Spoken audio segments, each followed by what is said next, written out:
municipal. Nous sommes le 10 octobre 23. Il est présentement 19h20. Nous ouvrons la séance régulière un petit peu en retard puisque juste avant, nous avons procédé à une séance extraordinaire pour la présentation et l'adoption du programme triennal d'immobilisation. Donc, vraiment, bienvenue à tous. C'est un grand plaisir de vous recevoir en si grand nombre, autant en présentiel qu'en virtuel. Donc, merci d'être là. Nous allons procéder maintenant à l'adoption de l'ordre du jour. Est-ce qu'il y a des ajouts, Madame la greffière? Oui, en fait, au point divers, il y a un ajout là, qui est la participation au Festival des arbres avec une contribution de 1 000 $.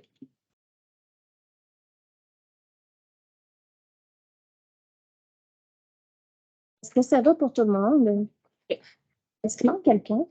Ah oui, OK, je m'excuse. Non, j'aurais dû le mentionner, là, je suis vraiment désolée, c'est parce que tantôt la chaise était occupée puis ça m'a échappé. Mais c'est ça, il y a M. Maras qui est absent ce soir, mais qui est avec nous de façon virtuelle, mais pour vraiment faire partie du quorum et avoir droit là, à prendre la parole et à voter, il faut vraiment être en présence seulement. Donc, merci Claire d'être avec nous. Donc, est-ce qu'on a procédé à l'adoption? Non? Ça me prendrait un proposeur. Merci. Au point 2, dépôt de documents maintenant, c'est le dépôt du procès-verbal de la réunion du comité consultatif d'urbanisme qui a eu lieu le 5 septembre dernier. Donc, c'est Marion qui nous représente en tant qu'élue sur ce comité. Il n'y a pas d'adoption. On passe maintenant au point 3, approbation des procès-verbaux de la séance ordinaire du 11 septembre 23 et de la séance extraordinaire du 20 septembre dernier. Est-ce que j'ai un proposeur? Urbanisme et environnement.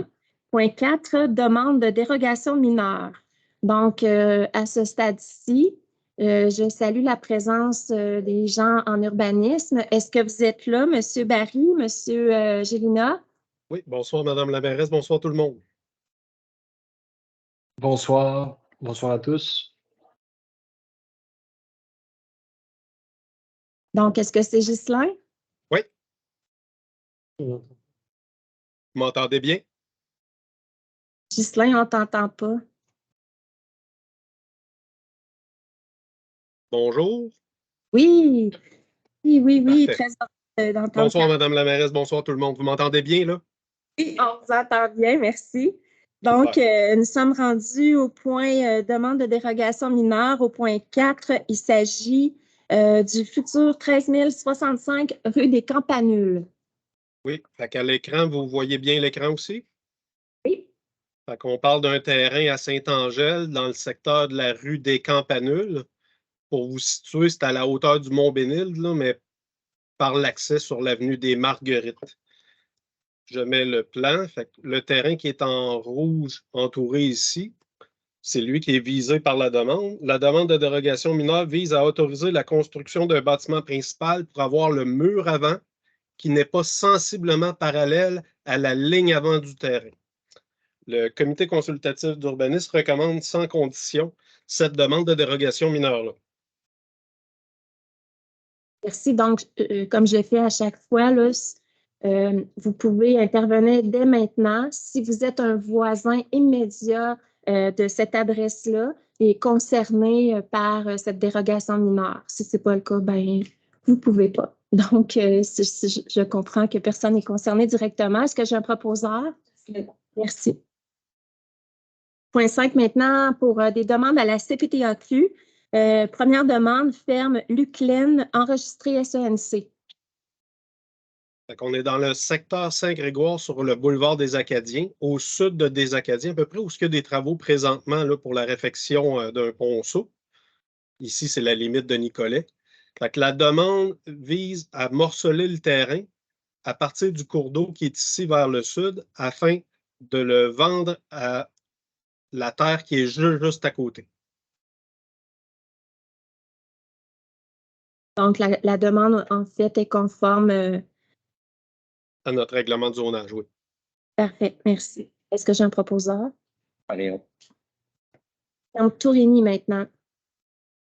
La seconde, ça ne sera pas long, je vais vous le mettre en jaune.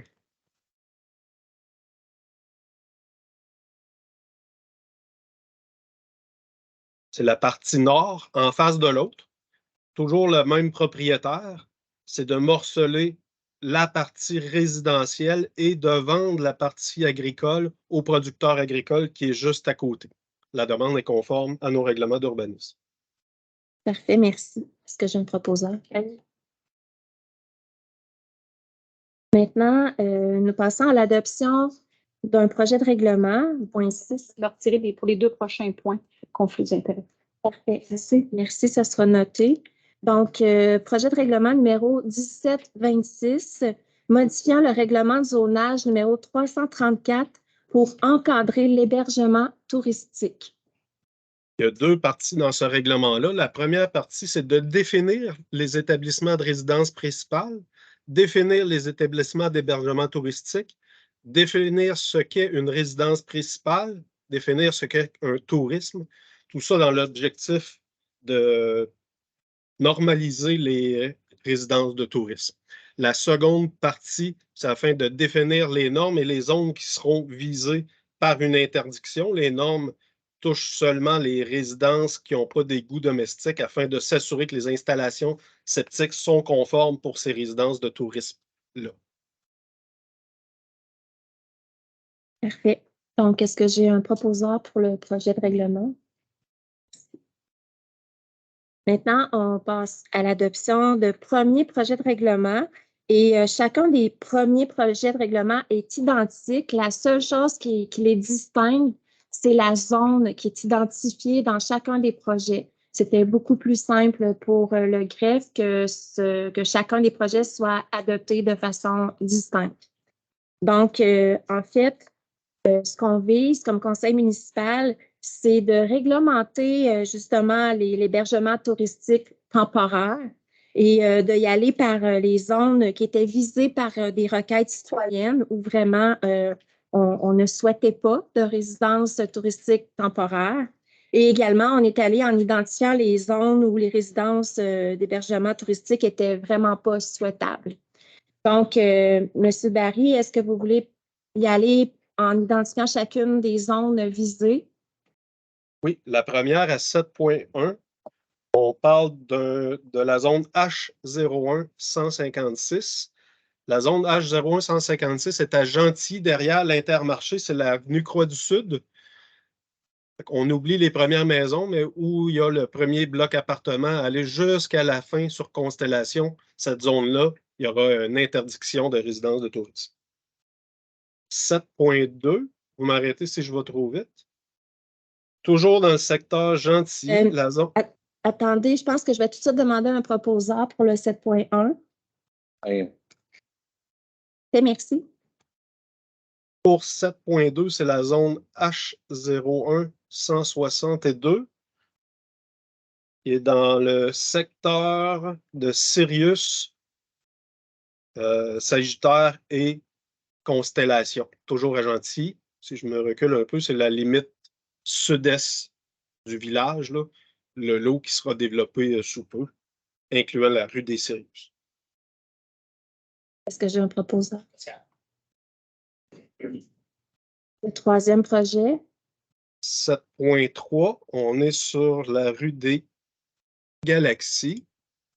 Ça inclut une partie de Constellation, une partie de Galaxie, la rue des Jets au complet et la majeure partie de la rue Rigel et Licorne au complet jusqu'à la piscine et la patinoire. Terrain de tennis. Est-ce que tout le monde est d'accord avec le troisième? J'ai un proposeur. Le quatrième projet. 7.4, on s'en va dans le secteur de Bécancour, sur la rue L-Gaston-Godet.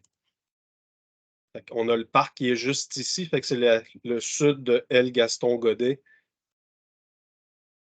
dans le village de Bécancour. Pascal. Cinquième projet. On s'en va à Saint-Grégoire, sur une partie de la rue du boulevard Port-Royal et de l'avenue Cormier. Ça part de la piste cyclable et la rue Noël sur Port-Royal jusqu'à la limite sud du périmètre urbain, ici. Et ça inclut les rues Brault, Benoît, Cormier. Merci. Le 6e projet. Toujours secteur Saint-Grégoire, Seigneurie Godefroy. Près de la ligne électrique à la limite sud de la Seigneurie Godefroy, où il y a les condos 3 étages entre la rue Beaupré et la première maison. Merci, Marion. Et finalement, le 7e projet. Secteur Précieux-Sang, domaine Tropicana complet. Est-ce que j'ai un proposeur? Merci. Donc, vous étiez tous en accord avec l'ensemble de ces projets.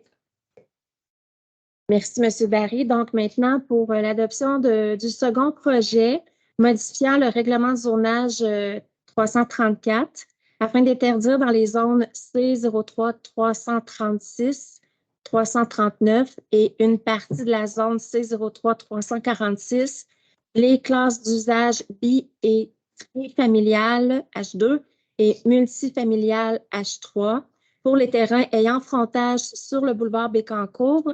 Nous sommes dans le secteur Saint-Angèle. Oui, donc, ici, on parle vraiment du second projet qui est adopté avec une modification apportée au premier projet. Oui, la modification qui a été apportée, c'est pour la zone, la dernière qui a été nommée, la C03 346. L'interdiction du multifamilial va se terminer à l'épicerie du village. Autant de part et d'autre du boulevard Bécancour.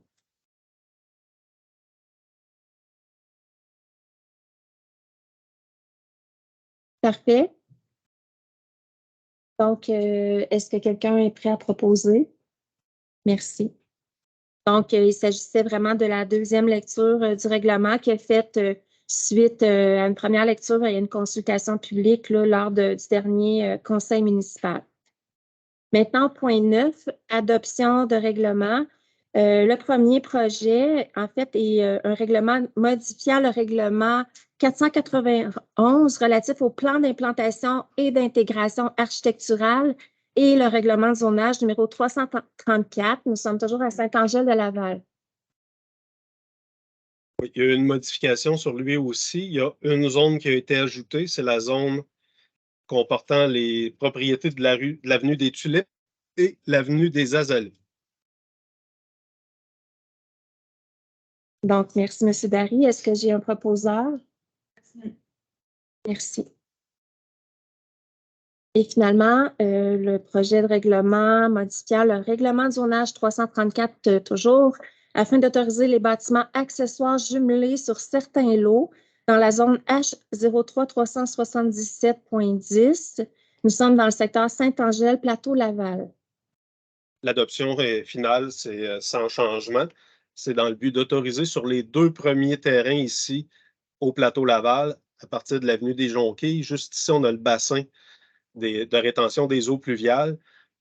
Des bâtiments accessoires jumelés sur les 2 premiers lots, étant donné que les bâtiments principaux, les maisons de ville, n'ont pas de sous-sol et que c'est impossible de mettre de bâtiments accessoires à l'intérieur dans cette première phase-là. Parfait, merci. Est-ce que j'ai un proposeur? Pascal. Merci. Donc, un grand merci, M. Barry, pour votre participation et votre présence avec nous. C'est toujours très, très, très utile dans notre compréhension. Ça fait plaisir. Bonne soirée. Merci. Maintenant, au point 10, en fait, il s'agit par résolution du dépôt de l'état des résultats définitifs du scrutin référendaire qui a eu lieu le 1er octobre dernier. Est-ce que je peux vous demander peut-être, Mme la greffière, de redonner les résultats? Oui. En fait, c'est la finalité de la procédure, là, comme il n'y a pas eu de contestation là, au niveau, il y avait une période de 4 jours, donc c'est le dépôt définitif qui vient confirmer en fait qu'il y a 331 personnes qui sont venues voter. Des bulletins invalides, on a reçu 329, 2 rejetés. Et le nombre de votes positifs a été de 144 et le nombre de votes négatifs a été de 185. Donc, c'est la majorité de la réponse négative qu'on constate ce soir par ce dépôt. Donc, cette résolution met fin à tout le processus qui avait été amorcé pour la modification du règlement de zonage. Maintenant, au point 11. Ah oui, excusez-moi, proposeur. Merci. Au point 11, avis de motion et dépôt de projet de règlement. Donc, il s'agit d'un règlement modifiant le règlement 1696 ayant une réserve financière pour la vidange des bassins d'épuration des eaux usées et la disposition des boues, et c'est afin d'augmenter le montant maximal projeté de cette réserve financière. Donc, ça a vraiment pour but d'avoir une meilleure planification et une meilleure gestion de nos dépenses. Donc, le but, c'est d'augmenter le montant maximal projeté de 1 million à 1 million plutôt, au lieu de 675 000 et de modifier le montant financé à même la compensation annuelle pour le service d'égout et l'assainissement des eaux usées à 100 000 par année plutôt que 52 260. Est-ce que j'ai un proposeur? Donc, il s'agit d'un avis de motion, en fait. Là. Donc, Marion, toujours d'accord pour donner l'avis de motion? Merci. Maintenant, un avis de motion pour le règlement modifiant le règlement numéro 1673, décrétant les règles de contrôle et de suivi budgétaire pour y remplacer, notamment la liste des fonctionnaires ayant le pouvoir d'autoriser des dépenses et de passer des contrats. Donc, ça, c'est vraiment réglementé et suivi. Donc, suivant les différents changements survenus à certains postes. Donc, le règlement a pour but de remplacer la liste des fonctionnaires ou employés de la Ville ayant le pouvoir d'autoriser les dépenses et de passer des contrats selon des limites budgétaires vraiment établies pour chacun d'eux et pour nommer les assistants du greffier et du trésorier en leur absence. Est-ce que j'ai quelqu'un pour donner l'avis de motion?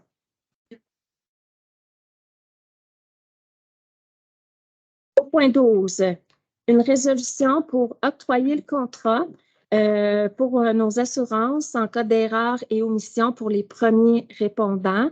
Donc, c'est des assurances annuelles qu'on doit prendre à chaque année, en fait, pour un montant de 2 851 et 2.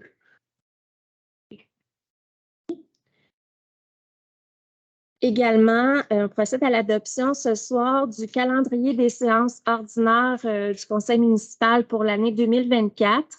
Donc, il n'y a pas vraiment de changement dans la façon de fonctionner de façon très générale, là, à part quelques exceptions dues à des lundis fériés ou quoi que ce soit. Les séances régulières du Conseil auront toujours lieu le premier lundi du mois, mais encore une fois, mis à part quelques exceptions. De toute façon, le calendrier, une fois adopté, se retrouvera sur le site web de la Ville et sera également intégré pour publication dans le journal diffusion de la Ville. Donc, est-ce que j'ai un proposeur? On procède également ce soir à l'adoption d'une politique de confidentialité et de sécurité de l'information. Donc, ça fait vraiment partie de nos obligations légales comme Ville, comme institution. Et cette politique, finalement, vient vraiment définir de quelle façon on s'assure de traiter de façon confidentielle les informations et surtout de sécuriser ces informations-là. Donc, cette politique également se retrouvera sur le site Internet de la Ville et je vous fais grâce de la lecture. D'ailleurs, je veux quand même dire aux citoyens que vous avez eu la politique et on a pu en discuter ensemble avant l'adoption ce soir. Donc, merci Guillaume. Au point 15, demande à la MRC de Bécancour. Donc, la MRC de Bécancour, finalement, a déjà un règlement harmonisé sur certains éléments. Et ce soir, c'est de demander la modification du règlement harmonisé concernant les dispositions relatives aux pièces pyrotechniques, donc les fameux feux d'artifice en vente libre. Donc, c'est d'enlever l'obligation de l'émission de permis et ça sera demandé par toutes les municipalités de la MRC puisque déjà ces pièces pyrotechniques sont en vente libre un peu partout sur le territoire. Est-ce que j'ai un proposeur? Au point 16 maintenant, parc régional de la rivière Gentilly. Donc, le parc de la rivière est actuellement en investissement majeur là, pour des projets importants sur son territoire. Et pour ce faire, il doit y avoir une résolution pour reconnaître les droits des créanciers pour s'assurer que, justement, la Ville et tout autre partenaire financier qui ont contribué à l'essor de ce parc puissent finalement que leur investissement puisse être reconnu. Donc, c'est une résolution pour reconnaître ces droits-là et tout ça bien, sous réserve d'une entente qui sera signée et à laquelle notre greffière participe. Est-ce que j'ai un proposeur?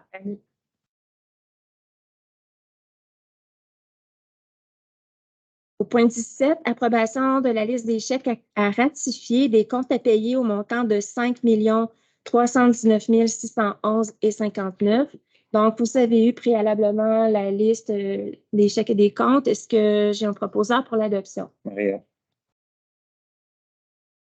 Point 18, autorisation de paiement pour différents décomptes progressifs. Donc, les 3 décomptes qui nous sont déposés ce soir ont été révisés et approuvés par notre directrice des finances. Donc, premier décompte progressif numéro 9, réfection des rues en 2022. Donc, c'est d'autoriser le paiement de 212 498,20 à construction et pavage bois vert.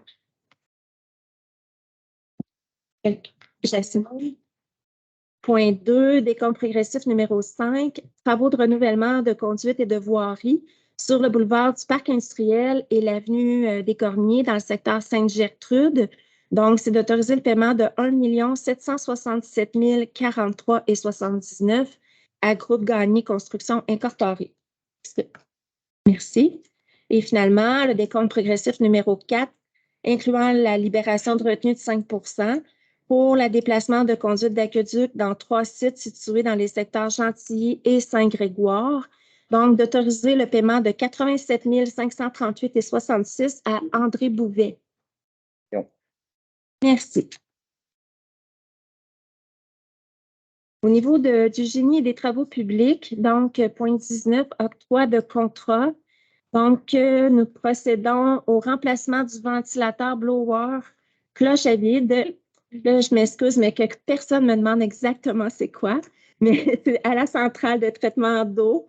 Et heureusement, nous avons des experts pour vérifier le tout.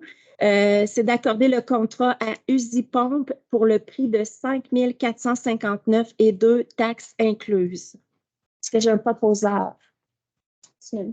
Merci. Point 19.2, remplacement de l'actuateur de vanne au poste de pompage de la centrale de traitement d'eau. Donc, il s'agit d'accorder le contrat à DM Valve et Contrôle pour le prix de 14 199,41, taxes incluses. Merci. Point 20, soumission et octroi de contrat. Donc, service professionnel d'ingénieur pour la préparation des rapports d'études, des plans et de vie, des ouvrages de collecte, des demandes d'autorisation environnementale, de l'appel d'offres et de la surveillance des travaux dans le cadre de la modification et de l'ajout de postes de pompage et de réseaux de collecte des égouts domestiques. Donc, il s'agit d'accorder le contrat au soumissionnaire qui a obtenu le meilleur pointage, soit GBI Expert Conseil, pour le prix de 657 167,21, taxes incluses. Est-ce que j'ai un proposeur? Oui. Merci. Point 21 maintenant, il s'agit d'adopter une grille en fait, un système de pondération pour la fourniture et l'installation de roulottes à l'atelier municipal. Est-ce que c'est possible de juste mentionner quelles sont la grille de façon très résumée?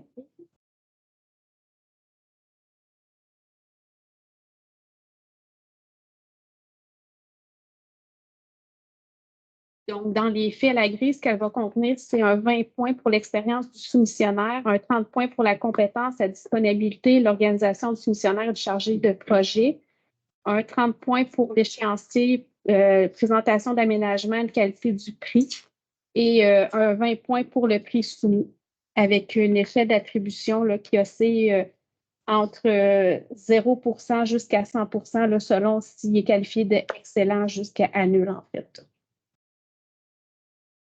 Est-ce que vous êtes en accord avec cette grille? Merci. Point 22 maintenant, demande d'autorisation au ministère de l'Environnement, de la lutte contre les changements climatiques, de la faune et des parcs. Donc, une résolution pour autoriser M. Mathieu Gingras, surintendant génie, et Mme Mélissa Pagé, ingénieure, à soumettre et signer toute demande d'autorisation auprès du ministère de l'Environnement que je viens de nommer. Est-ce que j'ai un proposeur?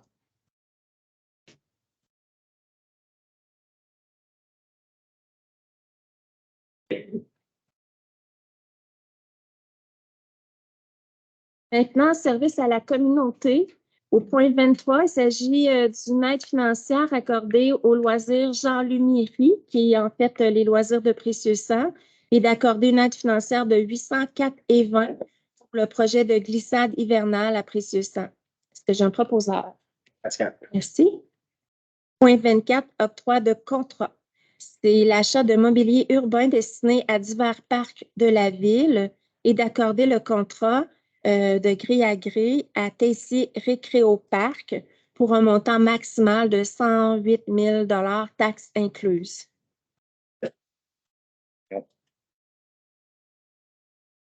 Maintenant, une résolution pour la construction d'un bâtiment de service au Parc des Cygnes dans le secteur Gentilly.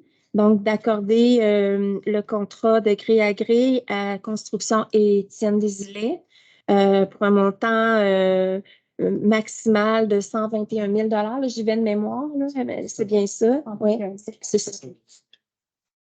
C'est bon. Donc, est-ce que j'ai un proposant? Gestion des talents maintenant, confirmation d'embauche. Donc, dans le cadre de sa délégation de pouvoir, le directeur général peut procéder à l'embauche d'employés, mais lors de la séance publique ultérieure, mais il doit y avoir approbation du conseil municipal. Est-ce que c'est possible, Mme Lagratière, que vous nommiez? Ah, oui.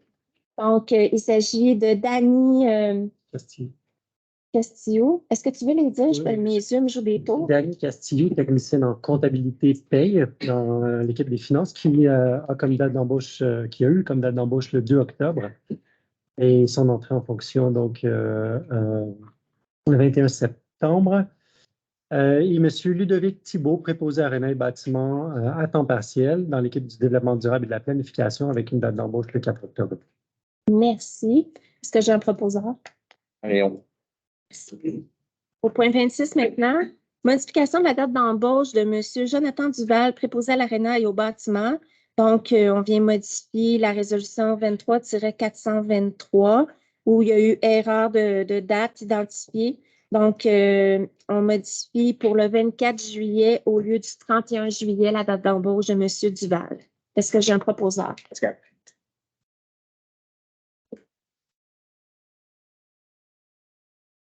Point 28, aide financière commandite.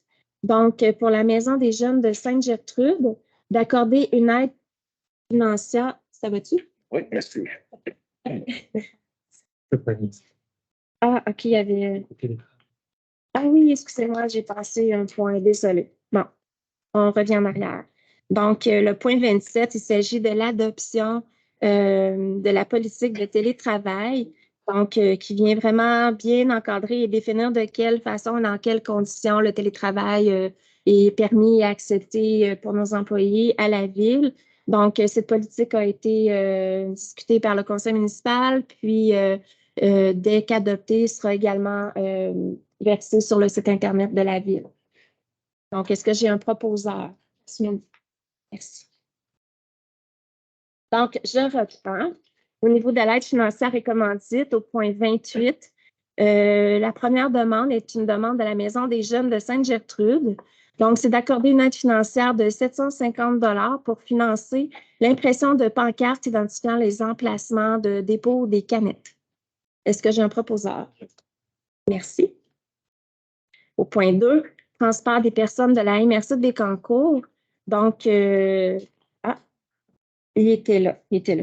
Donc, d'accorder une aide financière de 1 000 pour financer l'organisation du Festival des arbres, dont 250 servira au montage d'un arbre de Noël et 750 pour l'achat de cadeaux, le tout au profit de transport des personnes de la MRC de Bécancour et du Club des Shiners de la vallée du Saint-Maurice. Donc, c'est une activité qui perdure depuis quelques années, qui est très, très appréciée par l'ensemble de nos citoyens, mais également très lucrative pour le transport des personnes. Donc, de ce fait, on annule le point qui était prévu plus loin là, parce qu'on n'avait pas vu que c'était sous le titre transport des personnes. Donc, est-ce que j'ai un proposeur? Léon. Merci. Maintenant, au point 29, on entérine l'achat de divers billets pour participer à différentes activités au cours du dernier mois. Donc, il y a eu un billet pour le tournoi de golf de la Chambre de commerce et d'industrie du cœur du Québec au coût de 200 3 billets pour le cocktail du tournoi de golf de la Chambre de commerce et d'industrie du cœur du Québec au coût de 225 et finalement 2 billets pour l'activité Prestige Salon des vins de l'Université du Québec à Trois-Rivières pour le financement des équipes sportives au coût de 260 Est-ce que j'ai un proposeur? Merci. Nous sommes maintenant au point 30 pour des soumissions et octrois de contrats au niveau du développement durable et planification. Donc, au point 30.1, aménagement récréatif du parc de la rue Noël dans le secteur Saint-Grégoire. Donc, un projet qui était déjà sur la table au moment de notre arrivée à tous et que nous sommes très fiers là, de pouvoir concrétiser. Donc, c'est d'accorder le contrat au plus bas soumissionnaire conforme, soit Marc-André Paysagiste Incorporé, pour le prix de 478 000 et 478 717,59 taxes incluses. De ce montant, 184 000 sera affecté au surplus non affecté. Et je rappelle également que nous recevons pour la réalisation de cet aménagement une subvention de 100 000 du fonds Primada, parce que c'est vraiment en lien également avec un parc là, fait pour nos aînés. Donc, voilà. Est-ce que j'ai un proposeur? Léon. Merci. Il y a des projets comme ça qu'on est content lorsque, enfin, ouais. Je ne vais pas te le voler. Service incendie et sécurité publique maintenant, programme d'aide financière pour la formation des pompiers et des pompières. Donc, c'est une résolution pour accepter, en fait, autoriser le programme d'aide financière. Oui, c'est ça. C'est une résolution annuelle qu'on doit adopter. Il y a un de nos pompiers qui va. Monsieur Larrivée. Richard Larrivée. Est-ce que je veux juste être sûr que tout le monde comprend? Ben, il y a un de nos pompiers qui va partir. Il y en a un de la MRC, il y en a un aussi de la Ville de Bécancour qui sera Monsieur Richard Larrivée. Qui est un pompier à temps complet chez nous. Non. Oui. Merci. Est-ce que j'ai un proposeur? Pascal. Merci. Donc, comme je le mentionnais, au point d'hiver qu'on avait acheté le Festival des arbres, on le retire puisque c'est déjà adopté. Donc, nous serions maintenant à la période d'intervention des membres du Conseil en débutant par ma droite. Merci, Mme la mairesse. Bonsoir, c'est notre plus grosse audience depuis l'élection. C'est le fun. Je suis quasiment stressée de parler ce soir. J'ai juste félicité dimanche, c'était le marathon des couleurs à Saint-Grégoire, malgré la pluie. Puis d'ailleurs, je remercie Marina. Je pense que j'ai eu 30 secondes de moins grâce à tes encouragements. J'ai apprécié ça. Malgré la pluie, la mauvaise température, il y avait quand même 2200 coureurs qui étaient là. Il y avait une joie de vivre dans cet événement-là. Ça n'a pas été plus facile de courir, mais c'est pas grave. Une belle ambiance. Alors, je tiens à féliciter les coureurs d'avoir été courageux, d'avoir se levé le matin, malgré la température. Tous les bénévoles avaient le service de café, il y a des gros stands. Alors, bref, c'était une belle activité dans notre secteur. La ville de Bécancour, ça a fait rayonner, ça fait du bien, malgré la température. Vu qu'il y a beaucoup de monde, mais j'en profite pour vous parler de la carte Hello qui est encore disponible sur le site, via le site de la ville de Bécancour. Alors, c'est une carte, c'est la première fois que la ville fait ça pour un programme d'achat local. C'est génial. Alors, cette carte-là, c'est bon à tous les commerces qui ont adhéré à ce programme-là, vraiment pour valoriser nos petits commerces, puis commencer vraiment l'habitude de magasiner chez nous en région, à Bécancour. Alors, hello, c'est une super bonne carte. Puis je remercie la Ville d'avoir fait ce programme. C'est tout. Merci. Bonne soirée. Bonsoir tout le monde. Petite parenthèse avant ma période d'intervention des élus. Juste revenir un peu sur l'adoption de notre PTI. Pour moi, le développement résidentiel à Sainte-Gertrude, c'est quelque chose que je tenais beaucoup. Puis de voir qu'en 2024, ça va se réaliser, pour moi, c'est une grande fierté. On a déjà parlé dans le passé de sauvegarder l'école, travailler dans ce sens-là. Je pense qu'on est tout à fait en concordance avec ça. En même temps, avec l'arrivée aussi, le 18, je crois, aux alentours du 18 octobre, ça sera probablement la première pelletée de terre pour notre nouveau petit parc pour enfants aussi sur le coin de la rue des Bouleaux. Il y a beaucoup d'investissements qui se passent dans le secteur, quelque chose de très fier. Je reviens à mes moutons. J'aimerais saluer aujourd'hui, parce que c'est la semaine des maisons des jeunes, fait que j'aimerais saluer très fort ma Sonny Richard, la coordonnatrice de la MDJ de Sainte-Gertrude. En ligne en plus. Ah, bonjour, salut Sonny. Laurence Barry, intervenante responsable. Jenny Vogt, j'espère que je l'ai bien prononcé. Samuel Provost, des intervenants. Salut également le conseil d'administration de la MDJ, Marie-André Levasseur, Chloé Massé, Marie-Josée Lefebvre, Catherine Larocque, Samuel Duchamp et Ariane Millette. En ce moment, il y a concertation avec les 4 MDJ de notre territoire à la ville de Bécancour. Puis prévoit faire de belles activités pour nos jeunes. Fait que je vous salue très fort puis bravo vraiment pour votre implication.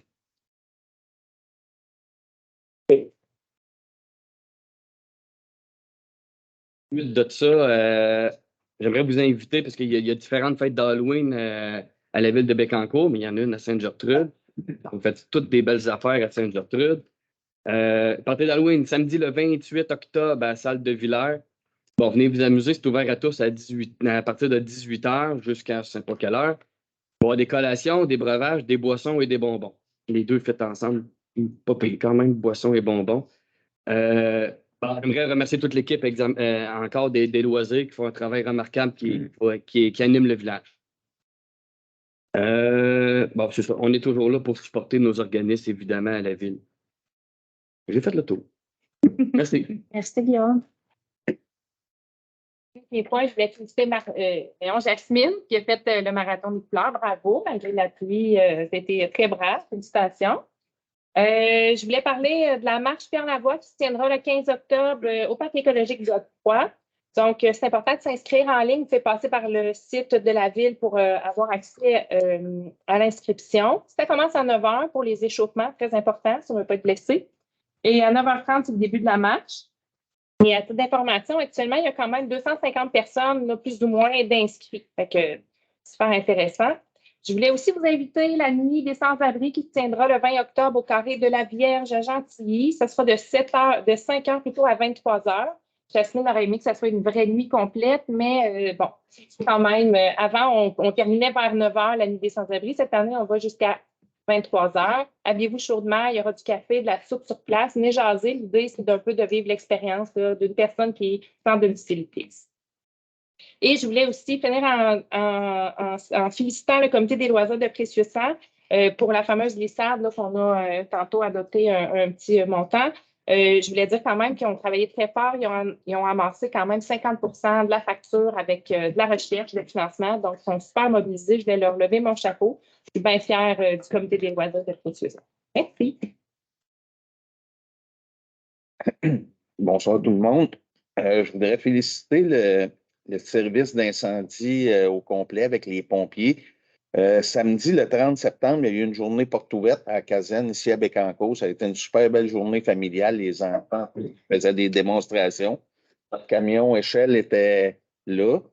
Pour le camion échelle qu'on a acheté, était là, présent, puis il nous faisait des démonstrations avec. Il y a eu des pinces de désacélération. C'est brisé, quand t'es mal brisé. Qu'on a acheté des nouvelles qui marchent à batterie plutôt qu'hydraulique comme avant. Puis ils nous ont fait la démonstration. C'était super intéressant. Il y avait plein de plein de choses pour les enfants, les dîners au hot dog et tout. Ça a été une super belle journée réussie. Il y a eu beaucoup de monde. Puis je voulais féliciter tous les pompiers qui se sont investis là-dedans. Je voudrais mentionner que le 27 et le 28 octobre, à la SAPR Saint-Grégoire, la Société acadienne Port-Royal, ça va être la 3e édition pour l'Halloween. Ça va s'appeler cette année la guerre des éteignoirs. Ceux qui n'ont jamais eu la chance d'y aller, c'est super le fun. Il y a un genre il y a de l'animation, il y a des comédiens déguisés, il y a tout le temps une histoire là-dedans. Puis c'est super le fun. C'est dans le sous-sol du vieux couvent. C'est très bien fun à aller voir. Ceux qui n'ont jamais eu la chance d'y aller, je vous invite à aller voir ça. Puis ceux qui ont déjà été, ben, je vous invite à y retourner. Super le fun. Peut-être de C'est une bonne dire, soirée. S'il y a des bénévoles. peut-être de dire que c'est en lien beaucoup avec l'histoire acadienne aussi. Oh oui. Ça a toujours, l'histoire a tout le temps, comme cette année, la guerre des éteignoirs, j'ai oublié de demander ça avait rapport à quoi, mais c'est sûr que ça a rapport avec une histoire acadienne. Mais ça a tout le temps un rapport avec ça. Fait que, je vous souhaite une bonne soirée. Merci beaucoup. Si jamais vous avez du temps, mais je sais qu'ils cherchent encore des bénévoles pour cette activité-là. Bonsoir, Sonny qui est là également. De mon côté aussi, je voudrais féliciter puis, la Maison des Jeunes à Saint-Angèle, l'équipe à Elisabeth qui est là. Je sais que c'est vraiment important pour ma fille, en tout cas pour mon gars, lui, so-so, plus les jeux vidéo, mais ma fille, la Maison des Jeunes, c'était vraiment important. Puis on voit une différence. Là. Elle a vraiment créé des nouveaux amis. C'était vraiment, vraiment important pour elle. À Saint-Angèle, là, il y a le travaux sur la piste cyclable qui se fait présentement. Il va s'étirer un petit peu. Fait que on juge de patience également. C'est pas tout le temps le fun d'attendre 120 minutes, mais quand on regarde dans le monde, il y a des affaires pas mal pires que ça. Fait que arrêtons puis regardons la belle météo qui se passe, mais il y a le fleuve à votre gauche ou à votre droite, tout dépendant de ce que vous arrivez. Ensuite de ça, un côté un peu plus léger.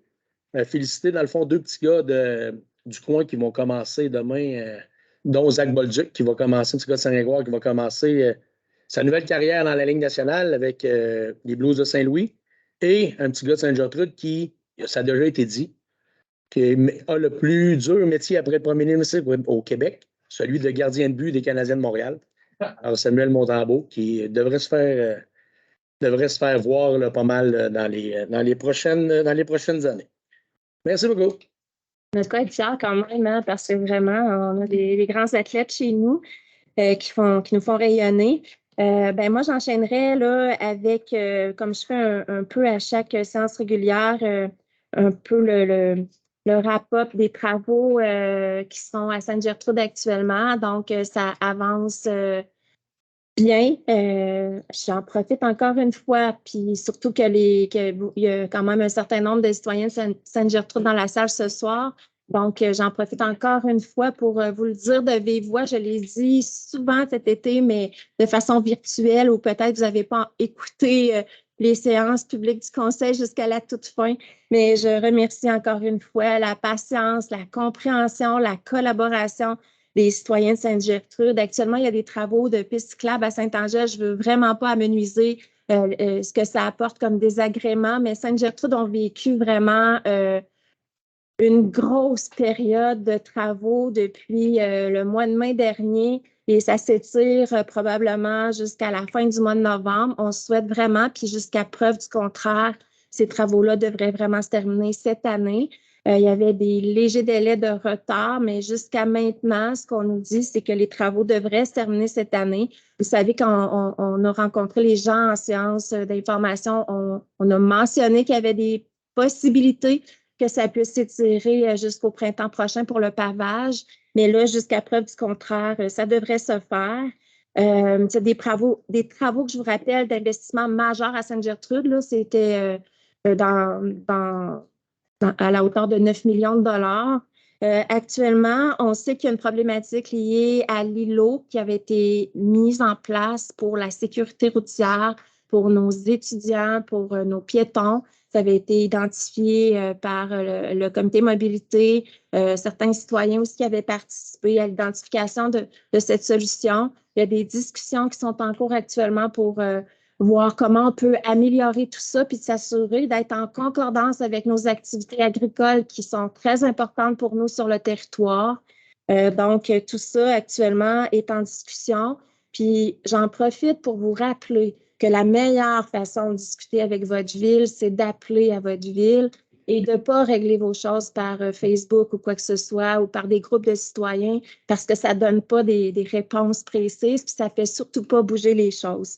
Donc, vraiment, encore une fois, un grand merci aux citoyens de Sainte-Gertrude. Autre chose que j'aimerais mentionner, c'est que ce vendredi et ce samedi qui vient, 13-14 octobre, il y a une activité vraiment importante qui va se dérouler. Ça s'appelle Défi Valeurs collectives. Donc, c'est vraiment pour susciter des projets qui émanent de la population. Donc, vous êtes appelés à vous inscrire à participer. Puis, vraiment, les projets qui seront retenus, mais vous pouvez repartir avec une bourse de 5 000 $ et pouvoir le réaliser dans votre secteur, sur le territoire de la ville, peu importe. C'est vraiment très intéressant.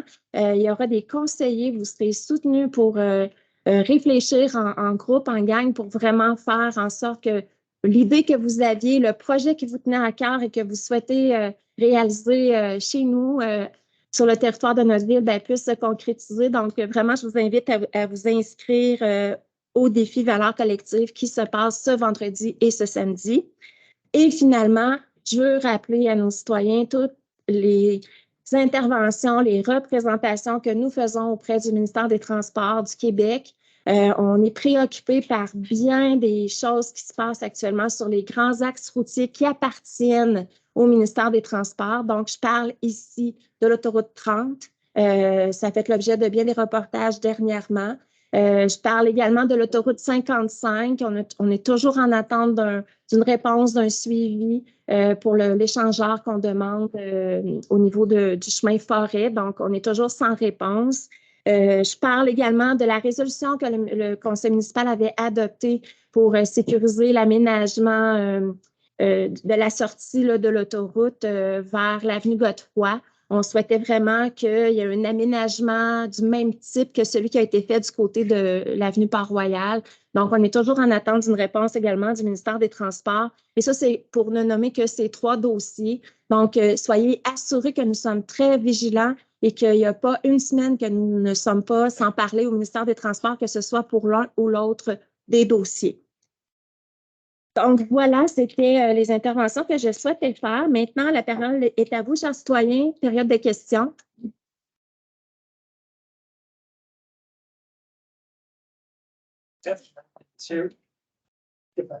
Oui, très bien.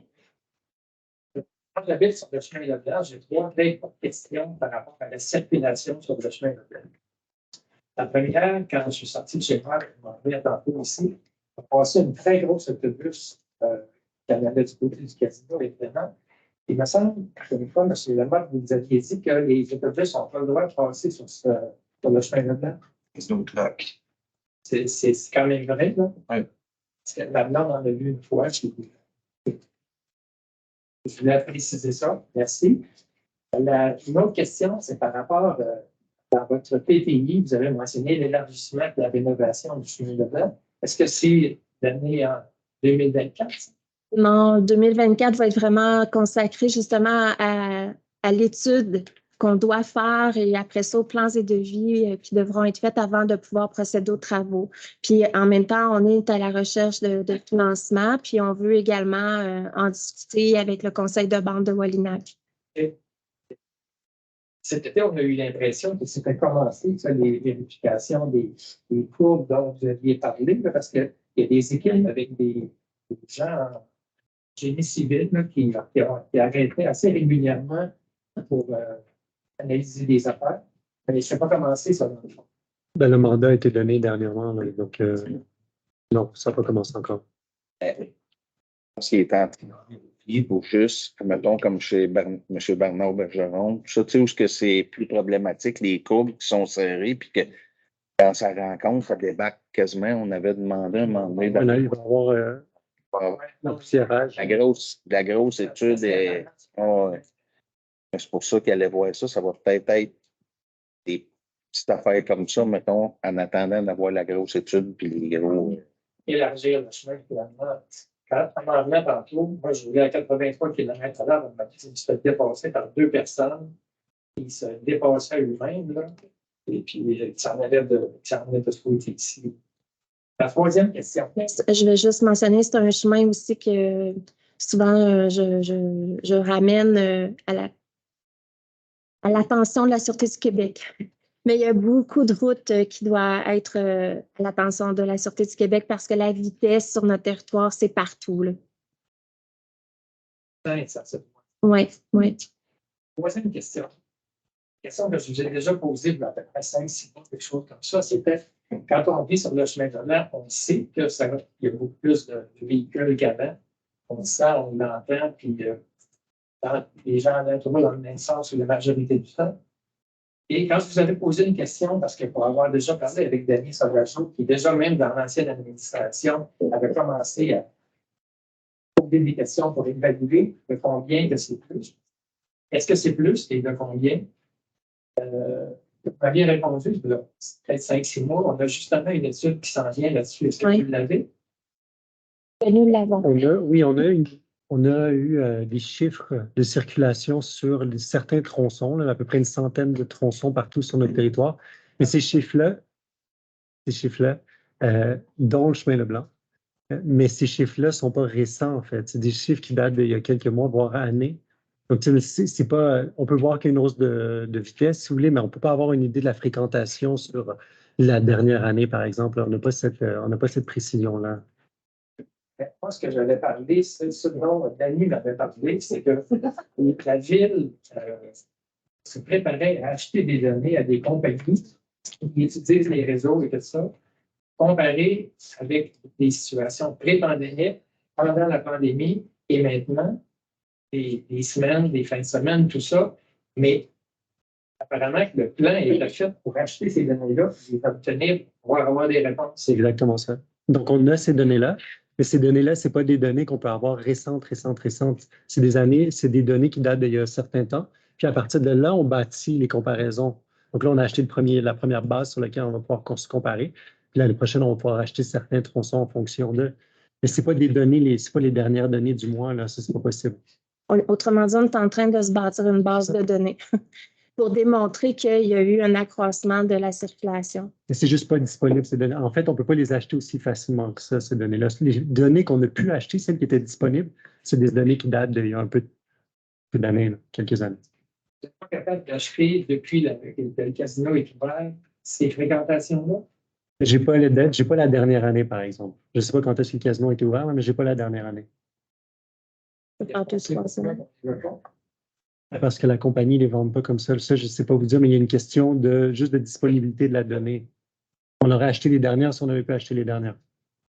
Ça, on pense pas bientôt quelques chiffres magiques pour savoir c'est combien de plus des pourcentages de plus. Est-ce que vous êtes capable de dire à peu près dans quel mois ou à quelle période on vient d'avoir les chiffres réels? Mais justement, c'est ça le mot magique, c'est qu'il faut être en mesure de comparer. Parce que d'avoir un chiffre d'affluence des JMA actuels, ben, actuellement, ce chiffre-là ne nous servirait pas à grand-chose si on n'était pas en mesure de pouvoir faire une comparaison sur un fil de temps X. C'est ça qu'on est en train de bâtir. Donc, malheureusement, les données précédant l'établissement du casino, je ne sais pas si on en a, je ne crois pas. Donc, c'est ça qu'il va falloir regarder. Puis, je ne sais pas jusqu'à quel point d'une année à l'autre, parce que c'est des coûts, ces données-là, je ne sais pas jusqu'à quel point on sera en mesure de vraiment avoir une comparaison efficace, malheureusement. Mais on est allé chercher les plus récentes. Là. Je ne me souviens plus quelle année ils étaient, là, mais on est allé chercher les plus récentes qu'on pouvait avoir, qui étaient disponibles. OK.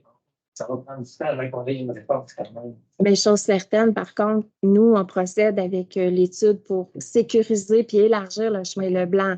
Donc, C'est mis à part le fait qu'on prétend qu'il y a vraiment augmentation du débit journalier en termes de véhicules qui circulent.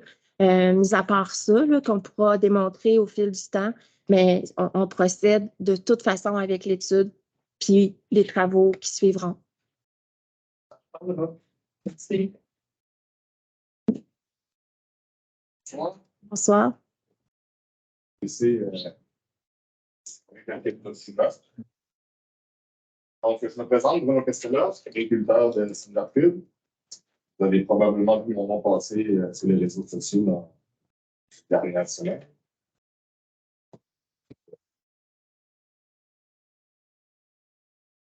Je vais lui remettre, c'est pour le conseiller.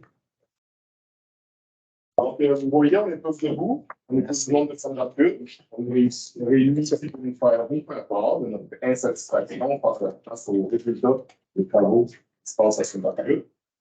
Au mois d'avril dernier, lors de la rencontre qu'il y a eu à la salle de l'hiver, présente à Mme Adresse, également notre conseiller, on vous a partagé nos préoccupations parce que les travaux allaient se passer pour les travaux.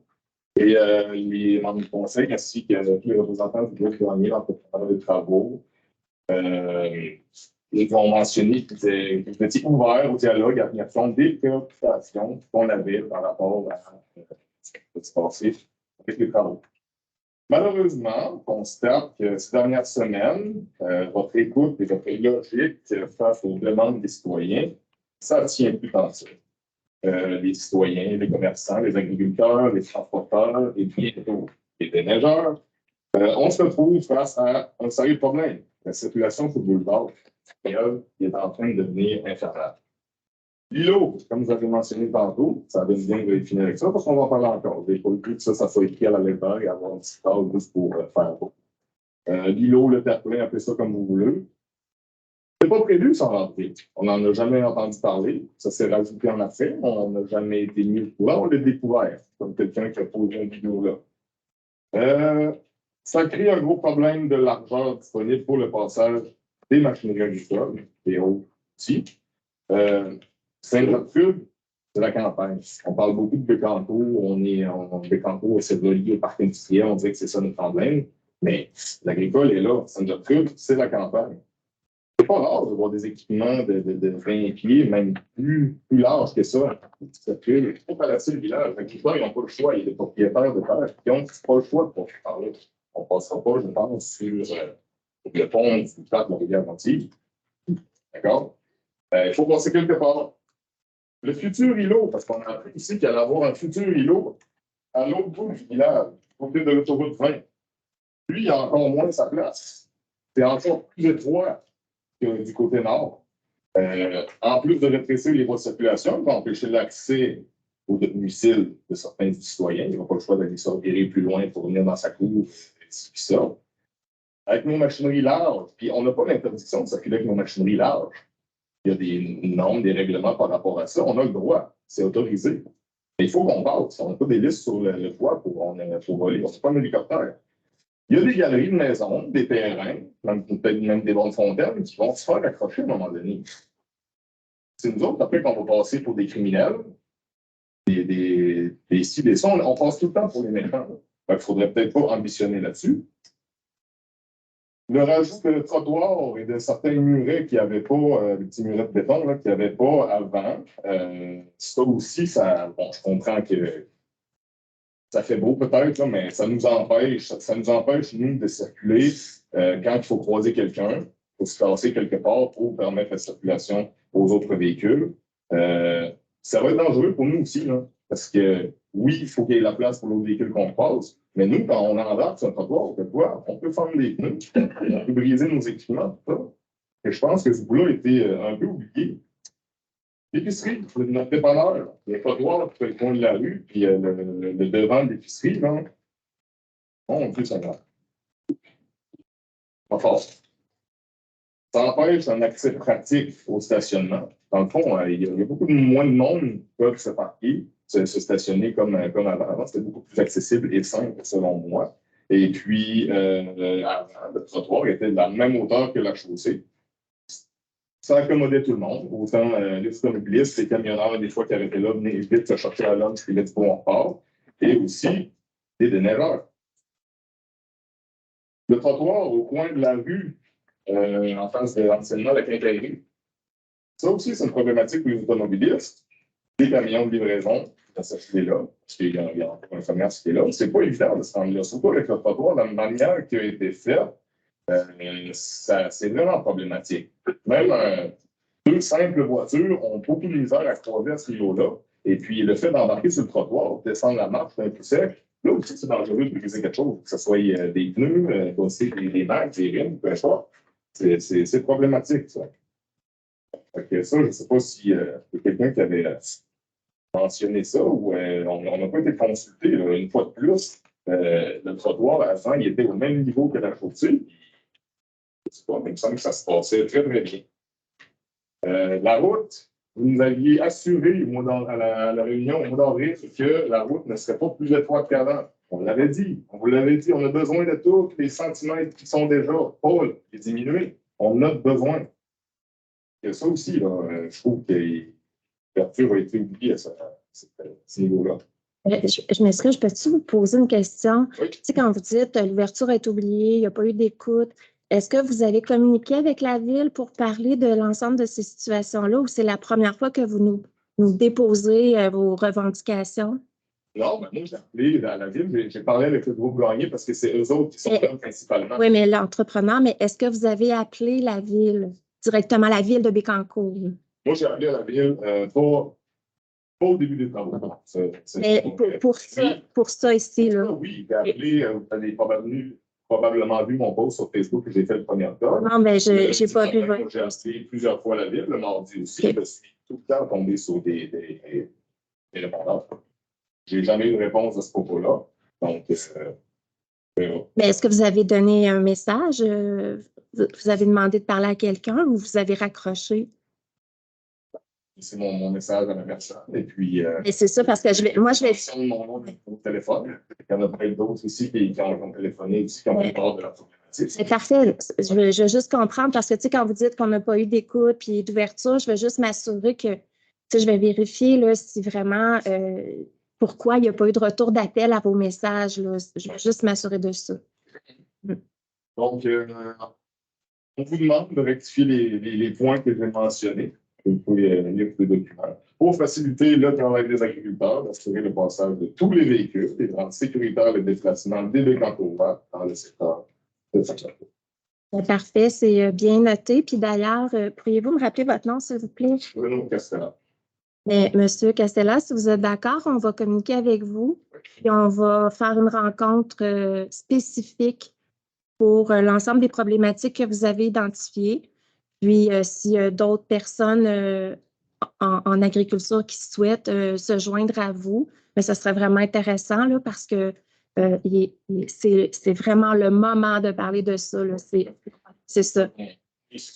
Ben, oui, puis moi, je vais vérifier pourquoi vos appels n'ont pas été retournés également, parce que, comme je le mentionnais tantôt, c'est en appelant la Ville de Bécancour qu'on peut pouvoir échanger puis intervenir sur les bonnes situations. Évidemment, l'entrepreneur qui est sur place, lui, il a un plan de vie, puis il exécute ce plan de vie-là.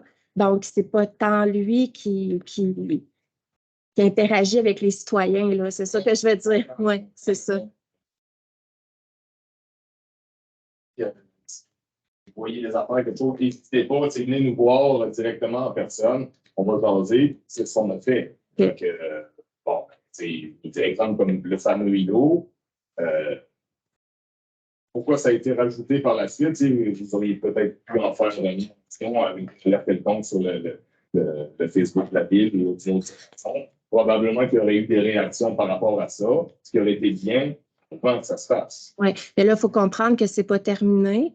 Puis, tu sais, ça, c'est très important pour nous qu'on soit en concordance avec les activités agricoles parce qu'on est tout à fait d'accord avec vous. Bécancour est 80% composé de terres agricoles et pour nous, c'est une préoccupation en haut de la ligne. Ce soir, là, je vous mets au défi que vous me disiez combien de fois j'ai parlé du parc industriel. Là, je l'ai très peu dit. Mais tout ça pour dire que C'est très important pour nous qu'on soit en concordance avec ces activités-là. Puis, pour nous, ce que vous mentionnez, c'est très important, mais la sécurité routière également. Donc, il y avait eu des solutions qui avaient été identifiées par des citoyens avec le comité de mobilité pour accroître la sécurité des piétons au cœur du village de Sainte-Gertrude, parce que ça faisait partie des revendications citoyennes qui étaient venues identifier vraiment les risques et les dangers liés au fait que, justement, la circulation ne respectait très peu les limites de vitesse. Et effectivement, la largeur de la route, on ne l'a pas élargie, là. Ça, vous pouvez en être assuré. Mais elle ne pouvait pas être plus large qu'elle l'était avant les travaux. Puis, bon, malheureusement, avec l'ajout de trottoirs et tout, on vient encore une fois la rendre un petit peu plus étroite. Puis les poteaux qui sont déjà dans le chemin, on vivait avec des contraintes qui étaient déjà connues de tous. Mais ceci étant dit, le conseil municipal est très ouvert à accueillir vos demandes. Je ne dis pas de quelle façon on pourra régler tout ça, mais à tout le moins, puis ça, je l'ai déjà mentionné tantôt par rapport à l'îlot, il y a déjà des discussions qui sont en cours pour voir de quelle façon on peut améliorer tout ça et s'assurer que les machineries agricoles puissent circuler librement, surtout c'est ainsi de l'année, mais puis aussi d'accroître la sécurité de nos petits, de nos personnes aînées qui veulent marcher en toute sécurité au cœur du village. Ici, je crois qu'il ne faut pas de deux côtés. Si on avait fait un trottoir seulement d'un côté, l'empreinte écologique est moins lourde dans le village, il y a moins de béton, notamment. Là, on dit le petit chaleur. Ça aurait pu permettre justement aux véhicules dans le large de peut-être emprunter un petit peu d'un côté pour laisser passer l'ambulance, par exemple. Parce que qu'est-ce qui va arriver si, au moment où un tracteur assez large est dans la voie, un camion de pompier doit passer, une ambulance, un van, par exemple, Oui. on a un problème. Mais ce qu'on s'est fait dire avant même les travaux, c'est qu'avant même les travaux, c'était pratiquement impossible de rencontrer deux de large quand il y avait une grosse machinerie qui circulait. Donc, ça, je ne sais pas s'il y a un grand changement par rapport à avant. Mais je prends note de ce que vous me dites, madame. Je n'ai pas de réponse vous ce soir à savoir pourquoi il y a un trottoir de chaque côté. Est-ce que c'était prévu, non prévu? Là, pour le moment, je n'ai malheureusement pas de réponse. Mais c'est quelque chose qui sera vérifié.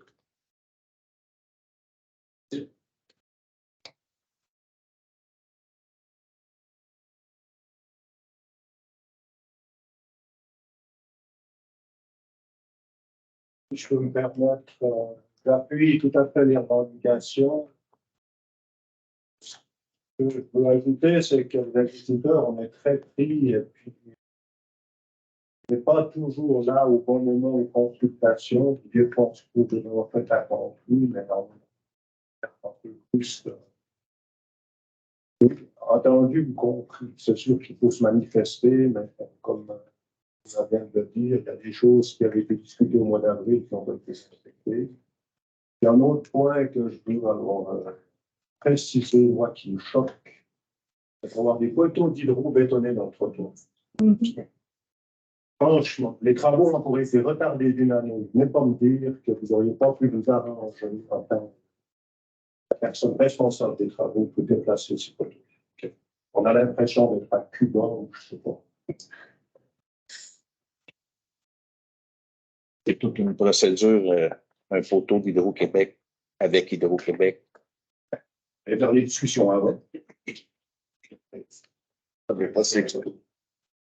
On va enchaîner un petit peu là-dessus. Il y a beaucoup de travaux qui se font présentement, les nouveaux aménagements dans la ville de Bécancour.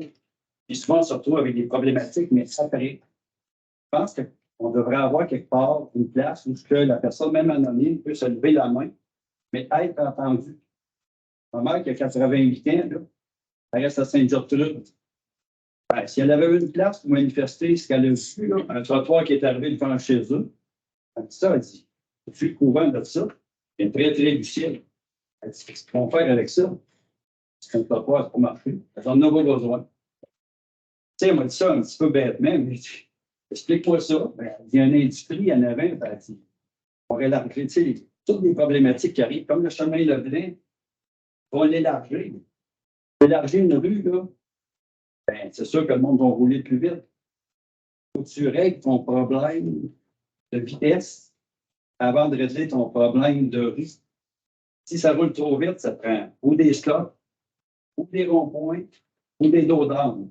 Sûreté du Québec. Ben, la Sûreté du Québec, quand elle n'est pas là, ça roule vite pareil. Tu sais, il faut essayer. À Nicolette, il y a plein de places qui ont des dos d'âne qui sont très bien aménagés, qui sont dociles, tu sais, les gens s'habituent, mais ça fait ralentir. Si, je ne sais pas, avec des Bécancour, on dirait que quand on parle d'un dos d'âne, c'est comme un terme allergique, mais c'est ça qui fait ralentir la circulation.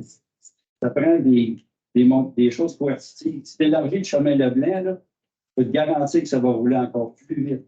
Il n'y a pas d'eau d'âne sur le parc du Fréchel. Je comprends, ça se fait dans des places stratégiques. Je ne te dis pas de le mettre sur un boulevard important, peut-être. Mais des fois, il y a un stop ou un autre aménagement qui fait que.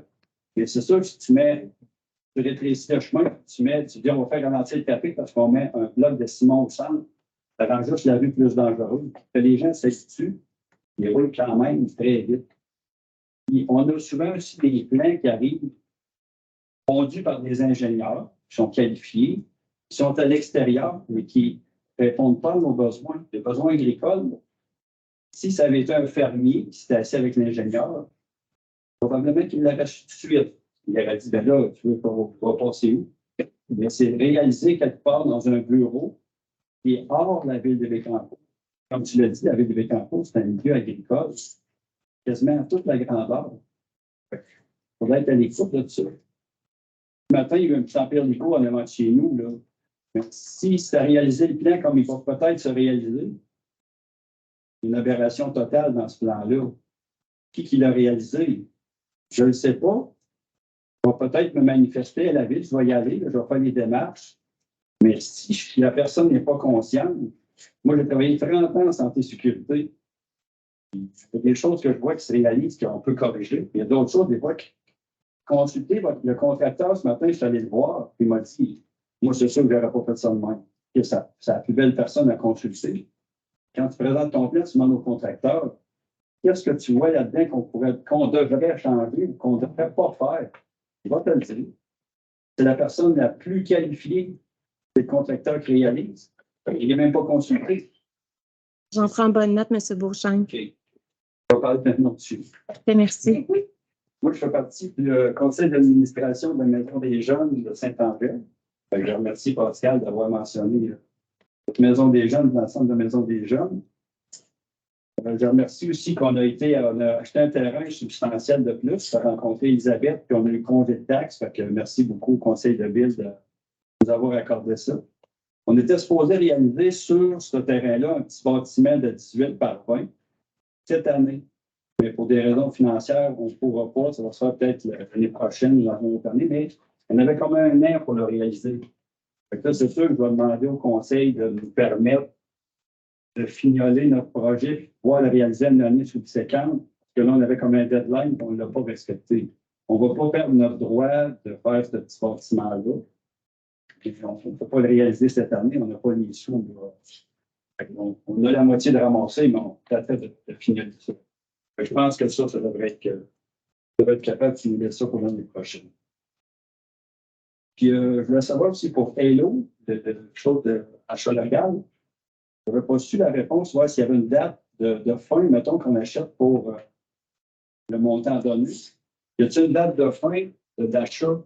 Pour acheter une carte ou pour l'utiliser? En principe, c'est supposé être bon toujours, mais pour ce programme-là, si j'ai bien lu, je crois que c'est une année. J'aimerais ça qu'on décide la réponse, pendant qu'on le sache, peut-être sur les réseaux sociaux. Oui. Parce que je pense que ça va inciter, mettons, si on sait que c'est 2-3 ans, déjà, c'est facile de participer. Et des fois, quand il y a une plage butoir, les gens se disent, ouais, je la prends-tu, je vais-tu toute la dépenser? On peut la donner. Oui, c'est ça. On va l'ajouter sur notre Facebook. Oui. On va l'ajouter sur la publication Facebook qui fait la promotion de ce programme-là. Comme ça, tout serait au même endroit. En fait. Oui. Et je relate encore que quand on a une place, on peut s'exprimer. à la ville, vous parlez des réseaux sociaux, quoi que ce soit. C'est sûr que si on a une place qu'on peut envoyer nos doléances sur quelque chose qui serait allé, de façon anonyme ou pas anonyme, ça serait beaucoup plus facile, puis surtout d'être entendu. Parce que je pense qu'il y a des gens ici qui n'ont pas été entendus, fait que c'est bien de toujours avoir une bonne écoute. Je pense que vous l'avez, mais peut-être pas dans le bon moment. Je rappelle quand même qu'actuellement, il y a un système de requête là, qui est très facile à utiliser via le site Internet de la Ville. Mais comme j'en parlais tout à l'heure avec le programme triennal, on veut vraiment optimiser notre système de communication. Donc, pour l'année 24, ça va être vraiment des transitions majeures, mais actuellement, il y a quand même des moyens pour rejoindre la Ville. Merci beaucoup. Merci, M. Beauchamp. C'est un tout autre sujet, ce ne sera pas très long. Vous avez mentionné à plusieurs reprises de communiquer avec la Ville si on a des choses à dire ou on veut parler à quelqu'un. Avez-vous déjà essayé d'appeler? Le 1, le 2, le 12, le 4, le 5, pour finalement être obligé de laisser un message et pas avoir de retour d'appel jamais. Okay. Il y en a qu'on attend de retour d'appel depuis 2 mois et 3 mois. C'est ça. Puis on n'en a pas de retour d'appel. Oui, on peut bien vous appeler et vous mentionner nos choses et pouvoir parler à quelqu'un. Sauf qu'à un moment donné, il faudrait que. Merci. Merci de le signaler. Et l'autre chose, c'est l'argent qui a été dépensé pour les trottoirs et les aménagements. S'il y avait eu consultation, que ce soit fait, bien, l'argent qui a été dépensé en trop, on aurait pu l'investir ailleurs à Saint-Gertrude, on n'aurait pas qu'en masse. Mais pour l'argent en trop, comme vous dites, là, actuellement, il n'y en a pas tant. C'est l'îlot là, qui est en discussion. Ah oui, mais il y a des choses qui vont être à démolir. Entre autres, mettons l'îlot, ça coûte cher de le faire, ça coûte cher de le démolir, ça coûte cher de le réparer. Tout ça actuellement est en étude analyse. Là. Donc, pour l'instant, on n'est pas en train de dire qu'on démolit des choses, on va aménager pour. S'il y avait eu consultation avant, il y aurait eu de la part économique. Ça reste à démontrer. Oui, merci.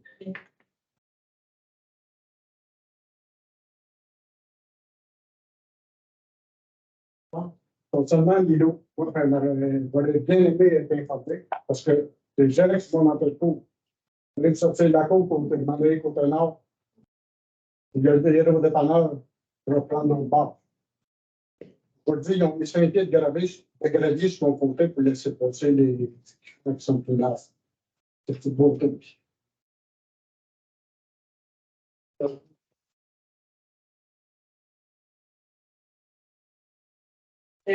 Moi, dans le fond, je viens parler du 4950 des Cèdres, des réfugiés à Saint-Gertrude. C'est la bâtisse, encore la maison qui est devant les portes et fenêtres Pen Place, qui est juste à côté de l'ancienne quincaillerie. Dans le fond, de ce que j'ai compris, il y a une erreur dans les plans par rapport aux travaux des réfections. Et notre maison n'était pas inclus dans le réseau à cet endroit-là. Ça nous a causé vraiment beaucoup de problèmes, que je vais vous épargner. Mais entre autres, pendant comme une semaine, on s'est lavé avec des coliformes fécaux. Puis quand je dis coliformes fécaux, c'est pas juste un petit peu, c'est genre dans le four nord. Je ne fais que des appels à la ville depuis. J'essaie de régler ça. Ce que je vais te dire, c'est qu'on ne rentre pas dans le budget ni dans le calendrier. Je ne consomme plus, ni moi ni ma famille, depuis. Le groupe Gagné du Logis, c'était épouvantable ce qui était sorti de là. J'ai vraiment besoin de convenir. C'est quelque chose que c'est vraiment épouvantable chez nous, ce que ça nous fait vivre. Donc, c'est ça. En gros, il y avait des billes brunes pendant une semaine. On a essayé de tout flusher, on a tout fait. C'était le refoulement de la marde de Saint-Gertrude qu'on recevait chez nous. Puis, c'est ça. Puis, on n'est pas capable d'avoir de suivi là-dessus. C'est ça la grosse problématique. Il n'y a personne qui nous dit de l'aide, genre des tests sur l'eau. Il n'y a personne qui veut nous aider de aucune manière. J'ai cogné à toutes les portes. Puis il ne se passe absolument rien. Je suis vraiment malaisée d'être ici ce soir pour parler de ma propriété ainsi que Québec. Mais ouais, c'est ça. Est-ce qu'on pourrait assurer un suivi quelconque, s'il vous plaît, madame la mairesse? Certainement. Merci. Oui, je m'en ai fait faire appel.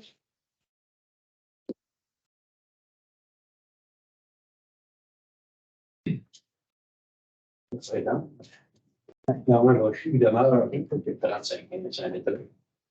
Là, je suis là, à soir, c'était les vidéos dans le premier plan. J'ai été élevé chez une femme, je suis contrainte de monde agricole. Comment que ça va? Dans le futur, qu'est-ce qu'il va y avoir? Il va toujours avoir de la machinerie agricole. C'est bien important de checker ça, ce petit bout-là, surtout. Les îlots. Surtout la route vers le véhicule. Un ami qui reste proche du chemin. S'ils mettent des îlots là, ça c'est mieux. Il y a une maison pour rouler à la maison. C'est la sécurité. Le sol, c'est quand même un peu grave. C'est ça. On ne va pas juste essayer, on est en train de le vérifier. Oui. Merci, M. Brochu. Merci.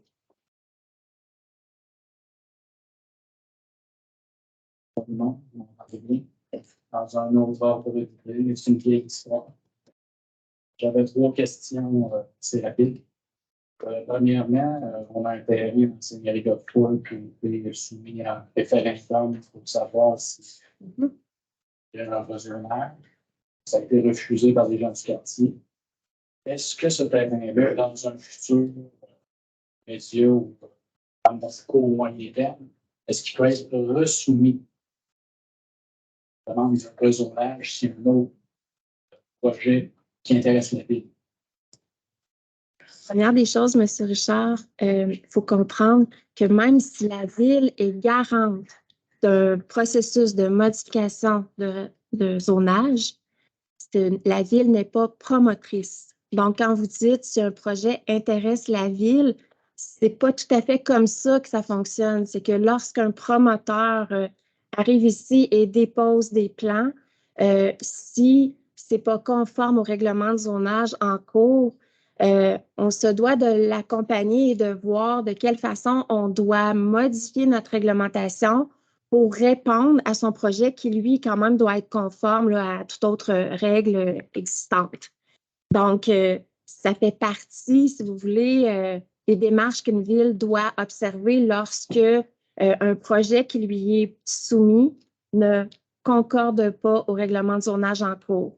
Donc, c'est bien en peur, je pourrais dire ça comme ça, parce que lorsqu'une ville entreprend une modification de règlement de zonage, c'est comme si elle devenait défendresse d'un projet. Mais ce n'est pas le cas. La ville est garante d'un processus légal.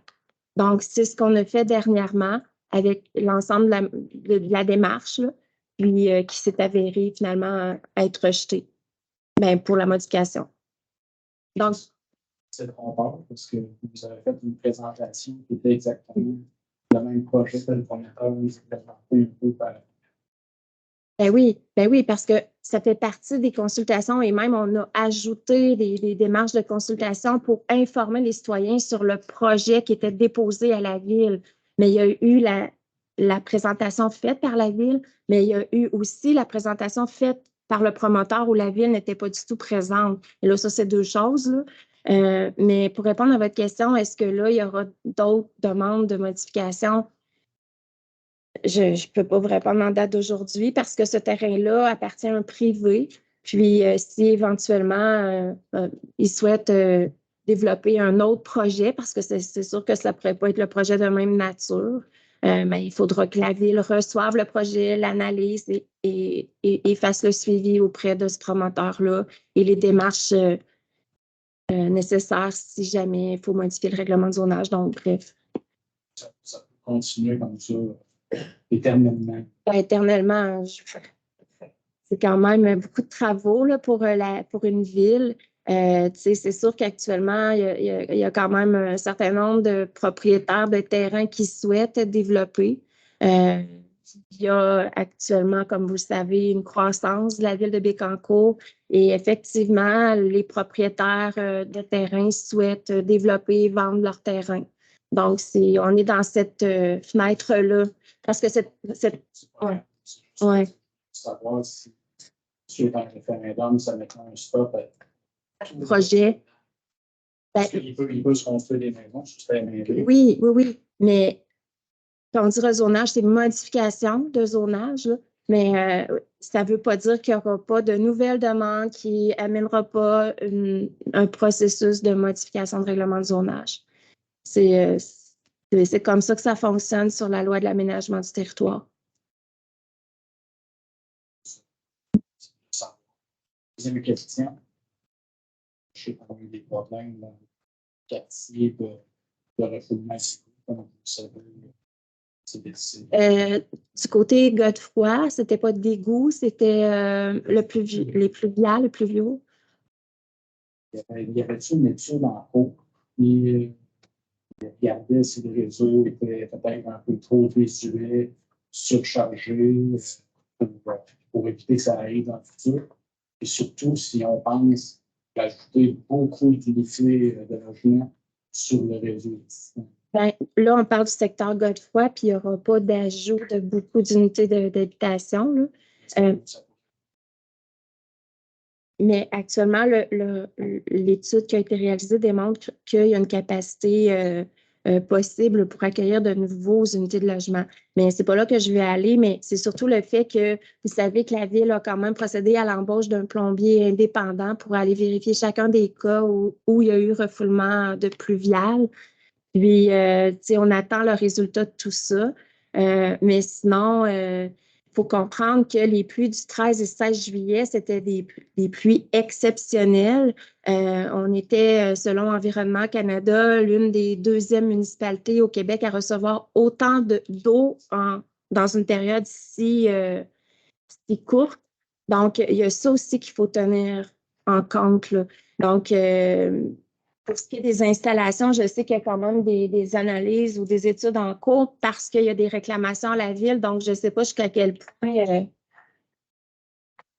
les répondre. C'est sûr qu'il y a eu l'évaluation avec le plombier. Il y a un expert en sinistre aussi qui a fait son travail, qui a contacté les personnes qui étaient malheureusement touchées, dans le fond. Puis la Ville va communiquer en bloc là, sur l'ensemble des... En fait, c'est l'assureur. Ou l'assureur. L'assureur qui va assurer le suivi, mais le dossier est encore en analyse. Ça, c'est quoi une étude du réseau total du quartier? C'est vraiment juste une étude pour essayer de regarder c'est quoi la responsabilité de la Ville pour ce refoulement. Comprendre les causes. Hein? OK, c'est comprendre les causes de ce qui est arrivé. Mais ce qui est arrivé en termes de quantité d'eau dans la durée de temps, c'est exceptionnel. Et même selon l'expert en sinistre, il n'y avait jamais vu ça. Donc, je veux dire, il y a aussi, voilà, et la réponse viendra avec l'assureur, mais il reste que ce qu'on a vécu là, c'est exceptionnel. C'est sûr qu'il y a eu mais je pense que c'était quelques années. Donc, c'était peut-être pas des pluies si exceptionnelles que ça. Parce que moi, je connais quelqu'un, c'était la deuxième fois que c'est arrivé.